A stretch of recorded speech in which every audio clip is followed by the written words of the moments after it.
The Watchers to film, który chciałem obejrzeć tak naprawdę tylko i wyłącznie z jednego względu. Otóż, kiedy on był kręcony w Galway w Irlandii, to byłem, chciałbym powiedzieć, na planie, ale oczywiście było to nieprawdą. Byłem nieopodal planu. Otóż w momencie, kiedy ten film był kręcony, znajomy wysłał mi filmik, że proszę bardzo, córka M. Night Shyamalana, czyli Ishani Shyamalan, kręci film w Galway, chodź przyjedź, zobacz. No i byłem oczywiście, więc jeżeli gdzieś tam będziesz oglądać film i zobaczysz faceta w niebiesko-czarnej, tak, w koszuli w niebiesko-czarną kratę, to jestem ja. Więc chociażby z tego powodu postanowiłem obejrzeć. No a poza tym dawno nie widziana na dużym ekranie w jakimś sensownym filmie Dakota Fanning, więc stwierdziłem, obejrzę, zobaczę, będę wiedział jak to jest. No, może będzie ciekawie. Fabuła, no tylko zarys, tak? Dakota Fanning mieszka w Irlandii i gra artystkę. No i pewnego dnia, artystkę nie spełniono, i pewnego dnia musi zawieźć papugę klientowi, bo pracuje, że tak powiem, w sklepie zoologicznym. No i zaczynają się dziać właśnie rzeczy. Wjeżdża do lasu, a tam... No właśnie, a tam się zaczyna już dziać. No i stwierdziłem, dobrze, w porządku, zobaczę, obejrzę. Dzieje się, naprawdę dzieje się. Patrzę, oglądam, super, no Galway znam, bardzo fajna miejscowość i w ogóle taka artystyczna, można powiedzieć zaraz po Cork, stolica Irlandii, więc w porządku, jest dobrze. No i oglądam ten film i tak pół filmu mija. Ale tak się zastanawiam normalnie, co tutaj się dzieje, bo jest nudno. Jest niekoniecznie ciekawie, no fajny pomysł, fajny koncept i tak nagle mówię, ale zaraz, ja to już gdzieś przecież widziałem. No oczywiście, że tak. Przypomniało mi się film Wioska, osada M. Night Shyamalana, czyli ojca tejże właśnie reżyserki debiutującej tym filmem i mówię, zasadność jest niemalże 1:1.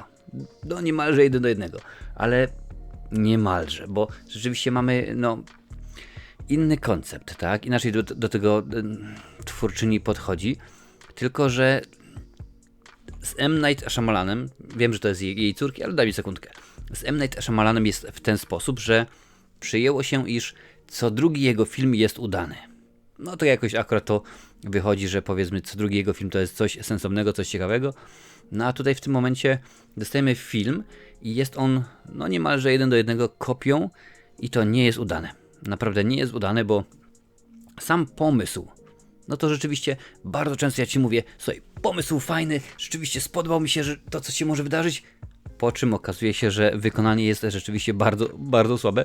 No i tutaj niby jest w porządku, tak, bo nasza bohaterka jedzie do tego lasu, tam zaczynają się dziać rzeczy. Oczywiście zanim jeszcze nasza bohaterka, no to zaczynamy z wysokiego C, więc jest, o kurczę, proszę bardzo, może być ciekawie. Może jakieś tam się potworasy pojawią, a może to będzie zwykły psychol, no nie wiadomo. No i kiedy ona trafia do tego lasu, pojawiają się inni bohaterowie, no to rzeczywiście zaczynamy się zastanawiać, ale przecież to jest dobre, to jest ciekawe. Po czym właśnie tak mniej więcej 20 minut trwa i jest już... Budzimy się i stwierdzamy, o nie, rzeczywiście trzeba obejrzeć film, bo się za dużo za niego zapłaciło. Więc jeżeli chodzi o fabułę, no niespecjalnie mi się ten film podoba, a zwłaszcza zakończenie. Wiesz co, tak się zastanawiałem, jak ci opowiedzieć o zakończeniu, nie zdradzając fabułę. I stwierdziłem, że film już tak naprawdę jest w kinach 2 albo 3 tygodnie w momencie nagrywania tej recenzji, nie w momencie kiedy oglądasz. Więc kiedy dostajemy film, nie będę zdradzał, powiem tylko w ten sposób. Zakończenie jest niemalże 1:1 to, co było w Wiosce. Po prostu jest sztampa straszna, jest głupota. Jak zobaczyłem, kto jest złolem w tymże filmie, to mówię, ja cię kręcę, po prostu co za bzdura. Ja wiem, że my w tym momencie mamy filmy o Kubusiu Puchatku, niedługo Myszka Miki, Jelonek Bambi i tak dalej, ale żeby coś takiego wymyślić, tamte filmy to są, wiesz, robione za budżet $2, €2 i rzeczywiście gdzieś tam po prostu totalnie przymrużone oko, a to ma być film pełną gębą. No i rzeczywiście nie jest naprawdę dobrze, więc fabularnie ten film leży i kwiczy. Nie ma naprawdę możliwości, żeby powiedzieć, jest fajnie, jest cudnie, jest ciekawie. Jeżeli chodzi o straszenie, no to nie istnieje. Czegoś takiego w tym filmie nie ma, bo tak naprawdę nieważne, czy mamy do czynienia z tym, co się dzieje na początku, prawda, ta intryga wygląda fajnie, ale nie jest strasznie. Czy później już w tym lesie, z tym wszystkim, co tam się dzieje, no to oglądasz ten film i tak równie dobrze możesz się zastanowić, może ja sobie paznokcie pomaluję, a może ja zamiast tego wyjdę i skoszę trawę. No po prostu nie jest to nic strasznego. Równie dobrze mogłem spokojnie wziąć na ten film moją 13-letnią córkę i tylko akurat wiem, że gdyby ze mną poszła Maja, to by było: tata, chodź do domu, idziemy, bo ten film jest nudny, bo tutaj się nic nie dzieje, bo jest po prostu niestrasznie. No ale rzeczywiście sam klimat, który powiedzmy jest nie najgorszy, same zdjęcia, które tutaj mam właśnie zanotowane, bardzo ciekawy kolor jest tego filmu. Rzeczywiście to jest akurat bardzo interesująco zrobione, gdyż są ujęcia i ten kolor oddaje wiele. Nie chodzi mi o całym filmie, a zresztą jak widzisz tutaj nawet na miniaturze, która jest za mną, ten kolor jest intrygujący, on coś opowiada, prawda? Mamy dobrany specjalnie, jak widzisz, żółty i zielony, to jest jeszcze w porządku. Czerwony i zielony, no to w tym momencie jest już troszeczkę, że tak powiem, mroczniej. Dlatego między innymi Freddy Krueger miał sweterek w takim kolorze.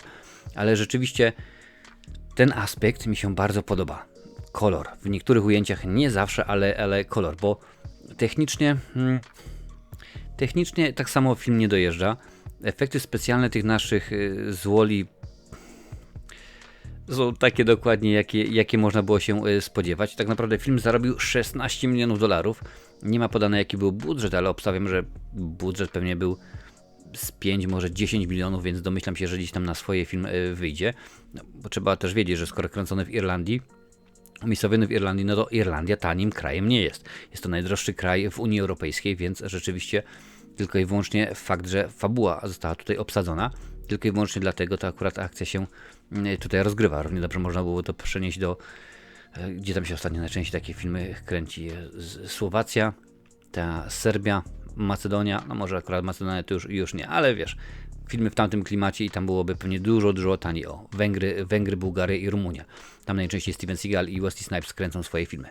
No ale rzeczywiście tak oglądam ten film i mówię, no nie, naprawdę nie. Mimo że nie czytałem, ale daj mi znać, może akurat tobie ta książka wpadła w rękę. Jest na podstawie książki The Watchers A.M. Shine.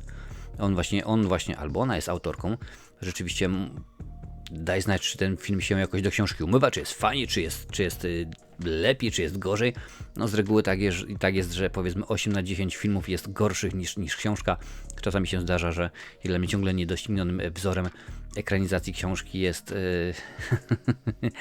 jest Świętoszek z Louis de Finesem, oczywiście w roli głównej, więc jest bardzo dobrze. No, kilka ciekawostek, na przykład i dwie z naszych bohaterek mają na imię Mina i Lucy.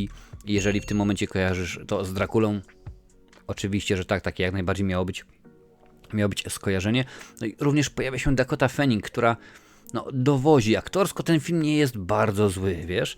Aktorsko nawet można spokojnie go obejrzeć i jak na horrory mnie już przyzwyczaiły, że powiedzmy nie musi być super świetnie, nie musi być super rewelacyjnie, ale ma być albo straszenie klimatem, albo straszenie nomen omen tak zwanymi jumpscarami, czyli straszakami, albo ma być to coś, a tutaj rzeczywiście tego nie ma i nawet ten zwrot akcji, który mamy na koniec, który ma niby nam uświadomić, ja to miałem przed oczami cały film i nie zauważyłem. No rzeczywiście nie jest aż tak bardzo ciekawy, intrygujący. Chyba, co prawda, M. Night Shyamalan, czyli ojciec po raz wtóry, powiem, reżyserki, nie za bardzo kręci kontynuację, jeżeli oczywiście nie liczyć filmu z Bruce'em Willisem w jednej z tytułowych ról, no to nie ma rzeczywiście kontynuacji, a tutaj stwierdzono, rzeczywiście może będzie taki koncept, że możliwe, że ten film pociągniemy dalej i zrobimy drugą część i trzecią i będziemy kręcić całe uniwersum. No wiadomo, że teraz wszyscy, jak tylko mają możliwość, robią uniwersum, no bo kto nie robi uniwersum? Wszyscy. Ale ten film obejrzałem i stwierdziłem, to nie jest dobra produkcja. To nie jest nawet średnia produkcja, to jest zła produkcja, używając tejże nomenklatury, bo nie ma w nim nic, co by rzeczywiście mogło dać mi, co mogłoby sprawić, ażebym miał ochotę obejrzeć ten film powtórnie, bo to, że aktorsko jest nie najgorzej, to, że w niektórych ujęciach komuś się przez przypadek omsknęła ręka i poświecił w odpowiedni sposób, no to nie sprawi, że ja nagle powiem, o proszę bardzo, ten film jest intrygujący, a co autor miał, no nie bardzo, to nie tędy droga, rzeczywiście, to nie jest takiego rodzaju kino, to jest po prostu film nudny, niestraszny, bez fabuły interesującej, intrygującej i chyba tak naprawdę żałuję, że przejechałem te 2 godziny w jedną stronę, ażeby być, jak już mówiłem wcześniej, nie na, a pod planem tego filmu, obok tegoż filmu, bo naprawdę jest to strata czasu, więc tobie odradzam ten film. Nie idź na niego do kina, nie oglądaj go na VOD. Miałem powiedzieć, nie wypożyczaj na wideo, ale to nie te czasy rzeczywiście. Domyślam się, że film na VOD, nieważne gdzie będzie pokazany, czy to będzie Netflix, Amazon Prime, Max, czy Disney Plus, pewnie się sprzeda, no bo wiadomo, nazwisko Shyamalan, Dakota Fanning. Można, oczywiście, że można, nawet gdyby tylko i wyłącznie pojawiła się w epizodzie, to nazwisko na plakacie zawsze coś robi. Co prawda w Irlandii zmieniono tytuł, nie jest to The Watchers, żeby się nie pomyliło z jakimś serialem, który jest na Netflixie, tylko jest Watched, czyli obserwowani. W ogóle zastanawiam się, czemu w Polsce tytuł jest Watchers, a nie na przykład nie dali nasi tytułolodzy tytuł obserwujący, no bo możliwe, że to nie jest aż tak bardzo przyciągające ludzi do kina, jak The Watchers. Wiesz, było The Watchmen, właściwie było Watchmen, możliwe, że akurat Watchers byłoby super świetny, ekstra rewelacyjnie. Może tak, może nie, nie dowiemy się nigdy, aczkolwiek naprawdę, ten film, strata czasu, tyle. Tyle naprawdę brakowało, a w tym momencie Lincoln by montował i wycinał wszelkiego rodzaju bluzgi, bo tak patrzę, tutaj mam, jeżeli chodzi o plusy, to mam tylko i wyłącznie napisane ciekawy kolor filmu i tyle. Naprawdę, bo kopia, można zrobić dobrą kopię, widzieliśmy to nieraz, kontynuacje też mogą być ciekawsze niż oryginał, ale kiedy dostajemy kopię z kopii, jeżeli nie wiesz o co chodzi, weź jedną kartkę jakiegoś materiału zapisanego, idź na Xero, skopiuj ją i potem z tej kopii odbijaj i tak dalej, tak dalej. Zobaczysz przy 10 razie, co ci z tego wyjdzie, a wyjdzie ci rzeczywiście totalne dno, ale jeżeli chcesz zobaczyć dobre recenzje fajnych horrorów, tutaj proszę bardzo, na tej liście jest ich całe mnóstwo.